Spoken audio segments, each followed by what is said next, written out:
another guy on his Instagram apparently asked him, asked him a question. He said, how come, you guys get money and you marry white women? And that's a good question. I don't know if anybody else ever had that question. Has anybody else ever asked themselves that question? Like, what is it with the white women? Like, why do black men abandon white women when they start making a little bit of money, right? And, I'm a financial guy, right? So I'm always curious about how money changes your behavior. I know money changes you. Just know this. There's a thing called financial psychology. Money does change you.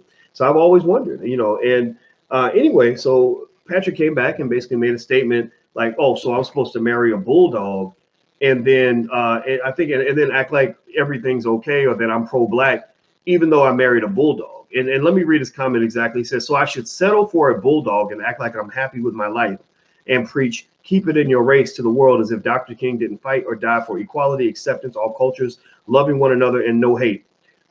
That's what he said. All right. So yes or no, if you thought the comment was bullshit, yes or no, give me a yes or no if you had a problem with what he said. Yes or no, did you have an issue with Patrick's remarks? I had a big issue with his remarks. I thought that what he said was crazy, inappropriate. I said as much during the live stream yesterday, and my emotions got to me because I really I admire black women. And I feel that if you marry somebody who's not black, that's okay. But when you're putting down your own, you're really putting down yourself. When you're putting down people who are just like you're really talking about yourself. When he talks about black women, he's talking about his own mother, which means he's talking about himself, because without his mother, there would be no him. So that's a mental illness. That's what you call a mental illness. That's what you call colonized slave thinking.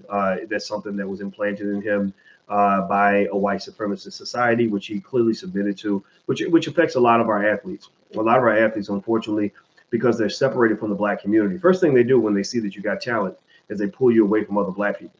And they'll tell you things like, oh, well, don't hang out with those guys in the hood. They're just a bunch of leeches. They're going to take all your money. That's going to get you in trouble, blah, blah, blah, blah. And then next thing you know, these guys are coming out speaking another language, and they got some, blonde hair, blue eyed woman on their arms, and they think they're better than everybody else. So it's kind of ridiculous.